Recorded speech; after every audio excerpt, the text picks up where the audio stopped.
ओम शांति 13 मे 2025 प्रातः मुरली बाबा कहउछंती मिठे बच्चे अनेक देहधारी मानक ठारू स्नेह तुटाई एकमात्र विदेही बाबा को मने पकाओ तेबे तुमर सबु अंग शीतल होइजिब।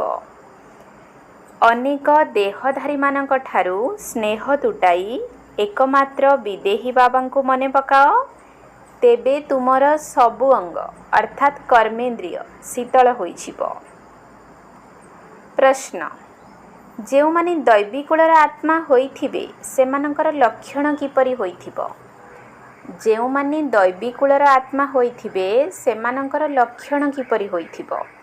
उत्तर दैवी कूलर आत्मा मानंकु एही पुराणा दुनिया प्रति सहजरे वैराग्य आसीजिबो। दुई रे सेमानंकर बुद्धि बेहद्रे रहिथिबो। शिवालय को जीवा पाई सेमाने पवित्र फूल हेबार पुरुषार्थ करिवे। तीन रे कौनसी प्रकारर आसुरी व्यवहार बा कर्म करिवे नाही। चारि निजर चार्ट अर्थात हिसाब रखिवे कि मो द्वारा कौनसी आसुरी कर्म हेउ नाही तो। बाबांकु सर्वदा सत्य कथा सुनाइबे किछि भी लुचाइबे नाही। गीत ना वह हमसे जुदा होंगे। ओम शांति। एहा हेउछि बेहद्र कथा। हद्र कथा सबु एबे दूरेई जाउछि। दुनिया रे मनुष्य माने तो अनेकों को मने पकाई थांती कारण अनेक देहधारी सहित प्रीति रहिछि। विदेही केवल जणे ही अटंती जहाँको परमपिता परमात्मा शिव कुहा जाउछि। तुम मानंको एबे केवल तांको सहित ही बुद्धिर जोग जोड़िबाकु हेबो। कौनसी देहधारी मानंको स्मरण करिबा उचित नुही। ब्राह्मण आदि को खुआइबा ए सबु हेउछि कली जुगर नीति प्रथा। सेठाकार एवं एठाकार नीति प्रथा संपूर्ण अलगा। एठारे तुम मानंको कौनसी देहधारी को मने पकाइबा उचित नुही। सेही भली अवस्था आसीबा पर्यंत पुरुषार्थ चालुथिबो। बाबा कहउछंती जेते संभव पुराणा दुनिया को जेउ माने आसी जन्म नै जाइछंती अथवा जेउ माने अछंती से समस्तन को भूलिबा को हेबो। सारा दिन बुद्धि रे ही विचार चलिबा दरकार जे काहा को कोन बुझाइबी।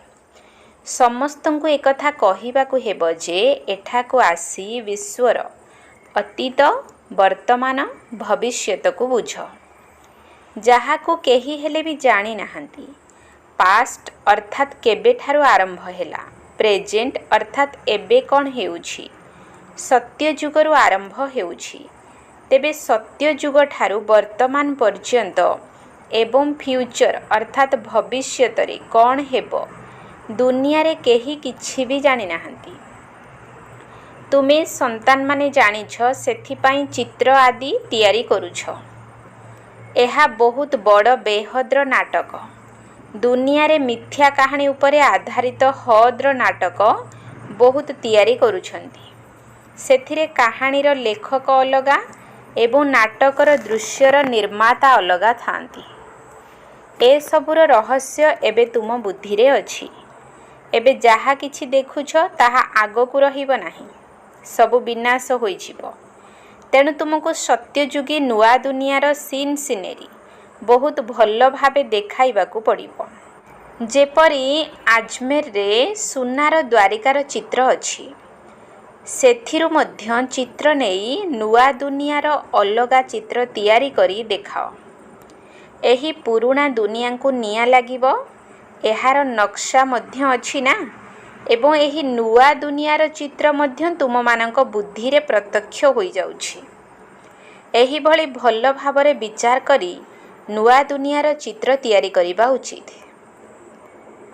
एकथा तो तुमे माने जानिछ वर्तमान समयर मनुष्य मानकर बुद्धि जेपरी पत्थर होई जाउछि। तुमे माने केते बुझाउछ तथापि मध्य बुद्धि रे किछि हेले पसु नाही।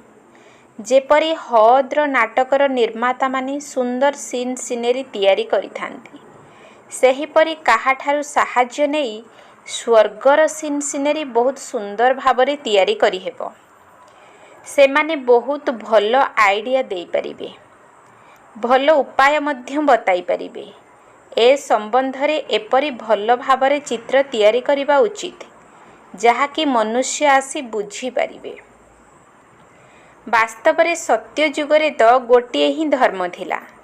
ତୁମମାନଙ୍କ ଭିତରେ ମଧ୍ୟ କ୍ରମାନ୍ୱୟରେ ରହିଛନ୍ତି ଯେଉଁମାନଙ୍କର ଜ୍ଞାନର ଧାରଣା ହେଉଛି ଦେହ ଅଭିମାନୀ ବୁଦ୍ଧିକୁ ଛି ଛି କୁହାଯାଏ, ଦେହୀ ଅଭିମାନୀମାନଙ୍କୁ ଗୁଲଗୁଲ କୁହାଯାଏ। ଏବେ ତୁମେମାନେ ଫୁଲ ହେଉଛ। ଦେହ ଅଭିମାନୀ ହୋଇ ରହିବା ଦ୍ୱାରା ଯେପରି କଣ୍ଟା ଥିଲେ ସେହିପରି କଣ୍ଟା ହୋଇ ରହିଯାଉଛନ୍ତି। ଏବେ ତୁମର ଏହି ପୁରୁଣା ଦୁନିଆ ପ୍ରତି ବୈରାଗ୍ୟ ଆସୁଛି। ତୁମର ହେଉଛି ବେହଦ୍ର ବୁଦ୍ଧି, ବେହଦ୍ର ବୈରାଗ୍ୟ। ବର୍ତ୍ତମାନ ଏହି ବେଶ୍ୟାଳୟ ପ୍ରତି ଆମକୁ ବହୁତ ଘୃଣା ଆସୁଛି। ଆମେ ଏବେ ଶିବାଳୟ ଅର୍ଥାତ୍ ସତ୍ୟ ଯୁଗକୁ ଯିବା ପାଇଁ କଣ୍ଟାରୁ ଫୁଲ ହେଉଛୁ। ଫୁଲ ହେଉ ହେଉ ଯଦି କେହି ଖରାପ ଚଳଣି ଚାଲୁଛନ୍ତି ତେବେ ବୁଝିବାକୁ ହୁଏ ଯେ ଏହାଙ୍କଠାରେ ଏବେ ଭୂତର ପ୍ରବେଶତା ହୋଇଛି। ଗୋଟିଏ ଘରେ ସ୍ୱାମୀ ହଂସ ହେଉଛି କିନ୍ତୁ ସ୍ତ୍ରୀ ବୁଝୁନାହିଁ, ତେବେ ତାଙ୍କୁ ଏହି ଜ୍ଞାନ ମାର୍ଗରେ ଚାଲିବାକୁ ବହୁତ କଷ୍ଟ ହୋଇଥାଏ, ବହୁତ ସହିବାକୁ ପଡ଼ିଥାଏ। ବୁଝିବାକୁ ହେବ ଯେ ଏହାଙ୍କ ଭାଗ୍ୟରେ ନାହିଁ। ସମସ୍ତେ ତ ଦୈବୀ କୂଳର ହେବେ ନାହିଁ। ଯେଉଁମାନେ ସେହି କୂଳର ଆତ୍ମା ହୋଇଥିବେ ସେହିମାନେ ହିଁ ହେବେ। ଅନେକଙ୍କର ଖରାପ ଚାଲିଚଳଣିର ସମାଚାର ଆସୁଛି। ଏମାନଙ୍କ ଭିତରେ ଏହିସବୁ ଆସୁରୀ ଗୁଣ ରହିଛି। ସେଥିପାଇଁ ବାବା ପ୍ରତିଦିନ ବୁଝାଉଛନ୍ତି, ନିଜର ପୋତାମେଲକୁ ରାତିରେ ଚେକ୍ କର। ଆଜି ମୁଁ କୌଣସି ଆସୁରୀ କର୍ମ କରିନାହିଁ ତ? ବାବା କହୁଛନ୍ତି ସାରା ଜୀବନ ଭିତରେ ଯାହା ଭୁଲ କରିଛ ତାହା ସବୁ ବାବାଙ୍କୁ କୁହ। ଯଦି କେହି ବହୁତ ବଡ଼ ଭୁଲ କରିଥିବେ ତେବେ ସର୍ଜନ ଅର୍ଥାତ୍ ବାବାଙ୍କୁ କହିବାକୁ ଲଜ୍ଜା ଆସିଥାଏ, କାରଣ ଇଜ୍ଜତ ଚାଲିଯିବ ନା। ଯଦି ନ କହିବ ତେବେ ତା ଦ୍ୱାରା ପୁଣି କ୍ଷତି ହୋଇଯିବ। ମାୟା ଏପରି ଚାପୁଡ଼ା ମାରିଦିଏ ଯାହାଦ୍ୱାରା ଏକଦମ ସତ୍ୟାନାଶ କରିଦେଇଥାଏ। ମାୟା ବହୁତ ଶକ୍ତିଶାଳୀ। ଯଦି ପାଞ୍ଚ ବିକାର ଉପରେ ବିଜୟ ପ୍ରାପ୍ତ ନ କରିପାରିବ ତେବେ ବାବା କ'ଣ କରିପାରିବେ? ବାବା କହୁଛନ୍ତି ମୁଁ ତ ଦୟାର ସାଗର ଅଟେ ଏବଂ ତା ସହିତ କାଳର କାଳ ମଧ୍ୟ ଅଟେ। ମୋତେ ଡାକୁଛନ୍ତି ମଧ୍ୟ, ହେ ପତିତ ପାବନ ଆସ, ଏଠାକୁ ଆସି ପାବନ କର। ଉଭୟ ତ ମୋର ହିଁ ନାମ ଅଟେ ନା। କିପରି ଦୟାର ସାଗର ଏବଂ କାଳର କାଳ ଅଟେ ସେହି କର୍ତ୍ତବ୍ୟ ଏବେ କରୁଛି। ମୁଁ କଣ୍ଟାକୁ ଫୁଲ କରୁଛି, ତେଣୁ ତୁମମାନଙ୍କ ବୁଦ୍ଧିରେ ସେହି ଖୁସି ରହିଛି। ଅମରନାଥ ବାବା କହୁଛନ୍ତି ତୁମେ ସବୁ ହେଉଛ ପାର୍ବତୀ। ଏବେ ତୁମେମାନେ ମୋତେ ମନେ ପକାଅ, ତେବେ ଅମରପୁରୀକୁ ଚାଲିଯିବ ଏବଂ ତୁମର ପାପ ନାଶ ହୋଇଯିବ। ତୀର୍ଥଯାତ୍ରା କରିବା ଦ୍ୱାରା ତୁମର ପାପ ତ ନାଶ ହେଉନାହିଁ। ଏସବୁ ହେଉଛି ଭକ୍ତି ମାର୍ଗର ଯାତ୍ରା। ପିଲାମାନଙ୍କୁ କେହି କେହି ପ୍ରଶ୍ନ ପଚାରୁଛନ୍ତି ଯେ ତୁମମାନଙ୍କର ଖର୍ଚ୍ଚ କିପରି ଚାଲୁଛି, କିନ୍ତୁ ଏପରି କେହି ସମାଚାର ଦେଉନାହାନ୍ତି ଯେ ଆମେ ଏହିପରି ଉତ୍ତର ଦେଲୁ। ଏତେ ସବୁ ବ୍ରହ୍ମାଙ୍କର ସନ୍ତାନ ବ୍ରାହ୍ମଣମାନେ ଅଛନ୍ତି, ତେଣୁ ଆମେ ନିଜେ ହିଁ ଆମ ନିଜର କଲ୍ୟାଣ ପାଇଁ ଖର୍ଚ୍ଚ କରିବୁ ନା। ଶ୍ରୀମତ ଆଧାରରେ ଆମେ ନିଜ ପାଇଁ ରାଜତ୍ୱ ମଧ୍ୟ ସ୍ଥାପନ କରୁଛୁ। ରାଜତ୍ୱ ମଧ୍ୟ ଆମେ ହିଁ କରିବୁ। ରାଜଯୋଗ ଆମେ ଶିଖୁଛୁ, ତେବେ ଖର୍ଚ୍ଚ ମଧ୍ୟ ଆମେ କରିବୁ। ଶିବ ବାବା ତ ଅବିନାଶୀ ଜ୍ଞାନରତ୍ନ ଦେଉଛନ୍ତି, ଯାହାଦ୍ୱାରା ଆମେ ରାଜାମାନଙ୍କର ରାଜା ଅର୍ଥାତ୍ ମହାରାଜା ହେଉଛୁ। ଯେଉଁମାନେ ଏଠାରେ ପାଠ ପଢ଼ିବେ ଖର୍ଚ୍ଚ ସେହିମାନେ ହିଁ କରିବେ ନା। ବୁଝାଇବା ଦରକାର ଯେ ଆମେ ନିଜର ଧନ ନିଜ ପାଇଁ ଖର୍ଚ୍ଚ କରୁଛୁ।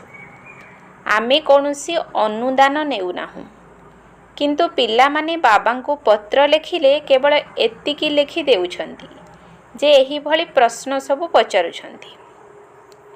ସେଥିପାଇଁ ବାବା କହିଥିଲେ ଯାହା ଯାହା ସାରା ଦିନ ଭିତରେ ସେବା କରୁଛ ସନ୍ଧ୍ୟା ସମୟରେ ତାର ହିସାବ ବାବାଙ୍କୁ ଜଣାଇବା ଦରକାର। ତାର ମଧ୍ୟ ପରବର୍ତ୍ତୀ ପଦକ୍ଷେପ ନେବା ଦରକାର। ବାକି ଆସୁଛନ୍ତି ତ ଅନେକ, ସେମାନେ ସମସ୍ତେ ପ୍ରଜା ହେବେ। ଉଚ୍ଚ ପଦର ଅଧିକାରୀ ବହୁତ କମ୍ ହେଉଛନ୍ତି। ଦୁନିଆରେ ରାଜାମାନେ କମ୍ ଥାନ୍ତି, ସାହୁକାର ମଧ୍ୟ ବହୁତ କମ୍ ହୋଇଥାନ୍ତି। ବାକି ଗରିବ ପ୍ରଜା ବହୁତ ଥାନ୍ତି। ଏଠାରେ ଯେପରି ବିଭିନ୍ନ ପଦ ରହିଛି ସେହିପରି ଦୈବୀ ଦୁନିଆରେ ମଧ୍ୟ ରହିବ। ରାଜତ୍ୱ ସ୍ଥାପନ ହେଉଛି। ଏଥିରେ କ୍ରମାନ୍ୱୟରେ ସମସ୍ତଙ୍କର ଆବଶ୍ୟକତା ରହିଛି। ବାବା ଆସି ରାଜଯୋଗ ଶିଖାଇ ଆଦି ସନାତନ ଦୈବୀ ରାଜଧାନୀର ସ୍ଥାପନା କରାଉଛନ୍ତି। ଏଠାରେ ଦୈବୀ ଧର୍ମର ରାଜଧାନୀ ଥିଲା, ଏବେ ନାହିଁ। ବାବା କହୁଛନ୍ତି ମୁଁ ପୁଣି ଥରେ ସ୍ଥାପନ କରୁଛି। ତେଣୁ କାହାକୁ ବୁଝାଇବା ପାଇଁ ଚିତ୍ର ମଧ୍ୟ ସେହିପରି ଦରକାର। ବାବାଙ୍କର ମୁରଲି ଶୁଣିବେ, କରିବେ। ଦିନକୁ ଦିନ ଏହା ସଂଶୋଧନ ହୋଇ ଚାଲିଛି। ତୁମେ ନିଜର ଅବସ୍ଥାକୁ ମଧ୍ୟ ଦେଖ, ମୁଁ କେତେ କରେକ୍ଟ ହୋଇ ଚାଲିଛି। ବାବା ଆସି ଏହି ପତିତ ଦୁନିଆରୁ ଉଦ୍ଧାର କରୁଛନ୍ତି। ଯିଏ ଯେତେ ଅନ୍ୟମାନଙ୍କୁ ଉଦ୍ଧାର କରିବାର ସେବା କରିବ ସିଏ ସେତେ ଉଚ୍ଚ ପଦ ପାଇବ। ତୁମ ସନ୍ତାନମାନଙ୍କୁ ଏକଦମ କ୍ଷୀରଖଣ୍ଡ ହୋଇ ରହିବାକୁ ହେବ, ଅର୍ଥାତ୍ ମିଳିମିଶି ରହିବାକୁ ହେବ। ବାବା ତୁମମାନଙ୍କୁ ସତ୍ୟଯୁଗୀ ଆତ୍ମାମାନଙ୍କ ଠାରୁ ମଧ୍ୟ ଶ୍ରେଷ୍ଠ କରୁଛନ୍ତି। ସ୍ୱୟଂ ଈଶ୍ୱର ପିତା ରୂପରେ ଆମକୁ ପାଠ ପଢ଼ାଉଛନ୍ତି। ତେଣୁ ତାଙ୍କୁ ମଧ୍ୟ ନିଜର ପାଠପଢ଼ାର ଚମତ୍କାରୀ ଦେଖାଇବାକୁ ହେବ। ତାହା ହେଲେ ବାବା ମଧ୍ୟ ତାଙ୍କ ଉପରେ ସ୍ୱାହା ହୋଇଯିବେ। ମନରେ ଆସିବା ଉଚିତ, ବାସ୍ ଏବେ ଆମେମାନେ କେବଳ ଭାରତକୁ ସ୍ୱର୍ଗ କରିବାର ସେବା କରିବୁ। ସରକାରୀ ଚାକିରି ଆଦି କରିବା ତାହା ତ କରିଚାଲିବ। ପ୍ରଥମେ ତ ନିଜର ଉନ୍ନତି କର। ବହୁତ ସହଜ, ମନୁଷ୍ୟ ସବୁ କିଛି କରିପାରିବ। ଘର ଗୃହସ୍ଥରେ ରହି ମଧ୍ୟ ରାଜତ୍ୱ କରିବାର ପଦବୀ ପ୍ରାପ୍ତ କରିବାକୁ ହେବ। ସେଥିପାଇଁ ପ୍ରତିଦିନ ନିଜର ଦିନଚର୍ଯ୍ୟାକୁ ଦେଖ। ସାରା ଦିନର ଲାଭ ଏବଂ କ୍ଷତିର ହିସାବ ବାହାର କର। କର୍ମର ହିସାବ ବାହାର ନ କଲେ ନିଜକୁ ସୁଧାରିବା ବହୁତ କଠିନ ହେବ। ବାବାଙ୍କର କଥାକୁ ମାନୁନାହାନ୍ତି, ନଚେତ୍ ପ୍ରତିଦିନ ଦେଖିବା ଉଚିତ ମୁଁ କାହାକୁ ଦୁଃଖ ଦେଇନାହିଁ ତ। ପଦ ବହୁତ ଶ୍ରେଷ୍ଠ ଏବଂ ପ୍ରାପ୍ତି ମଧ୍ୟ ଅସରନ୍ତି, ନଚେତ୍ ପରେ ପୁଣି କାନ୍ଦିବାକୁ ପଡ଼ିବ। ଯେପରି ଘୋଡ଼ା ଦୌଡ଼ରେ କେହି କେହି ତ ଲକ୍ଷ ଲକ୍ଷ ଟଙ୍କା ରୋଜଗାର କରୁଛନ୍ତି, ଆଉ କେହି ତ ଦରିଦ୍ରକୁ ଦରିଦ୍ର ହିଁ ରହିଯାଉଛନ୍ତି। ଏବେ ତୁମର ଈଶ୍ୱରୀୟ ରେସ୍ ଚାଲିଛି। ଏଥିରେ ଦୌଡ଼ ପ୍ରତିଯୋଗିତା ଆଦି କିଛି ନାହିଁ। କେବଳ ବୁଦ୍ଧି ଦ୍ୱାରା ପ୍ରିୟ ବାବାଙ୍କୁ ମନେ ପକାଇବାକୁ ହେବ। ଯଦି କିଛି ବି ଭୁଲ ହୋଇଯାଏ ତେବେ ତୁରନ୍ତ ବାବାଙ୍କୁ ଶୁଣାଇ ଦେବା ଉଚିତ। ବାବା, ଆମ ଦ୍ୱାରା ଏହି ଭୁଲ ହୋଇଗଲା। କର୍ମେନ୍ଦ୍ରିୟ ଦ୍ୱାରା ଏହି ଭୁଲ କରିଛୁ। ବାବା କହୁଛନ୍ତି ଏହା ଠିକ୍ କି ଭୁଲ ଏକଥା ବିଚାର କରିବା ପାଇଁ ତୁମମାନଙ୍କୁ ଈଶ୍ୱରୀୟ ବୁଦ୍ଧି ମିଳିଛି। ତେଣୁ ଏବେ ଭୁଲ କାମ କରିବା ଉଚିତ ନୁହେଁ। ଯଦି ଭୁଲ କାମ କରିଦେଲ ତେବେ ବାବାଙ୍କୁ କାନ ଧରି କୁହ ତୋବା ତୋବା, କ୍ଷମା କରିଦିଅ। କାହିଁକି ନା ବାବା ଶୁଣିବା ପାଇଁ ଏବେ ଏଠାରେ ଉପସ୍ଥିତ ଅଛନ୍ତି। ଯାହା କିଛି ବି ଖରାପ କାମ ହୋଇଯାଉଛି ତୁରନ୍ତ ଶୁଣାଇ ଦିଅ ଅଥବା ଲେଖିଦିଅ। ବାବା, ଏହି ଖରାପ କାମ ମୋ ଦ୍ୱାରା ହୋଇଗଲା, ତେବେ ତୁମକୁ ଅଧା କ୍ଷମା ମିଳିଯିବ। ଏପରି ନୁହେଁ ଯେ ମୁଁ କୃପା କରିବି। କ୍ଷମା ଅଥବା କୃପା ପଇସାକର ମଧ୍ୟ ମିଳିବ ନାହିଁ। ସମସ୍ତଙ୍କୁ ନିଜକୁ ସୁଧାରିବାକୁ ହେବ। ବାବାଙ୍କ ସ୍ମୃତି ଦ୍ୱାରା ବିକର୍ମ ବିନାଶ ହେବ। ପୂର୍ବ ପାପ ମଧ୍ୟ ଯୋଗ ବଳ ଦ୍ୱାରା କଟି ଚାଲିବ। ବାବାଙ୍କର ହୋଇ ପୁଣି ବାବାଙ୍କର ନିନ୍ଦା କରାଇବା ଉଚିତ ନୁହେଁ। କୁହାଯାଏ ସଦ୍ଗୁରୁଙ୍କର ନିନ୍ଦୁକକୁ ସ୍ଥାନ ମିଳେ ନାହିଁ। ତୁମକୁ ବହୁତ ଶ୍ରେଷ୍ଠ ପଦ ମିଳୁଛି। ଅନ୍ୟ ଗୁରୁମାନଙ୍କ ପାଖରେ କୌଣସି ରାଜତ୍ୱର ପଦବୀର କଥା ନାହିଁ। ଏଠାରେ ତୁମର ଲକ୍ଷ୍ୟ ଉଦ୍ଦେଶ୍ୟ ରହିଛି। ଭକ୍ତି ମାର୍ଗରେ କୌଣସି ଲକ୍ଷ୍ୟ ଉଦ୍ଦେଶ୍ୟ ନଥାଏ। जदि बा किछि अछि तेबे अल्प काल पाई। केउठी 21 जन्मर सुख, केउठी पाई पैसाकर अल्प सुख। एपरि नुही धन द्वारा सुख मिलुछि, ता द्वारा दुख मध्य केते मिलुछि। अच्छा, धरिनियो केही डाक्तरखाना तैयारी कले, तेबे परवर्ती जन्मरे तांकु रोग कम हेबो। एपरि नुहे जे अधिक पाठ पढ़िबो एवं धन मध्य अधिक मिलिबो। सेथिपाई एबे सबु प्रकारर सेवा कर। केही धर्मशाला तैयारी कले परवर्ती जन्मरे महल मिलिबो। एपरि नुहे जे सुस्थ रहिबे। तेबे बाबा केते कथा बुझाउछंती। एही कथा को केही तो भल भाबरे बुझी पुणी अन्य मानकु बुझाउछंती, केही तो पुणी बुझी पारु नाहंती। तेणु प्रतिदिन निजर पुरुषार्थर हिसाब किताब देख। आजी कौन पाप करिली, एही कथारे फेल हेली, तेबे बाबा राय देबे जे एपरी काम करिबार नाही। तुमे माने जानिछ आमे एबे स्वर्ग को जाउछु, किंतु पिला मानंकर खुशीर पारद सेते चढ़ु नाही। ब्रह्मा बाबा केते खुशी हेउछंती। मु बुढ़ा होई जाइछि, एही शरीर को त्याग करी सेठारे मु राजकुमार हेबी। तुमे माने मध्य पाठ पढ़ुछ, तेणु तुम मानकर खुशीर पारद मध्य चढ़िबा दरकार, किंतु बाबांकु मने ही पकाउ नाहंती। बाबा केते सहज भावरे बुझाउछंती। इंग्राजी आदि पढ़िबारे केते बुद्धि खर्च करिबाकु पड़ुछि। सेही पाठ पढ़ा मध्य बहुत कष्ट, एहा तो बहुत सहज। एही आत्मिक पाठ पढ़ा द्वारा तुमे शीतल होई जाउछ। एथिरे तो केवल बाबांकु मने पकाइले कर्मेंद्रिय एकदम शीतल होई जिवो।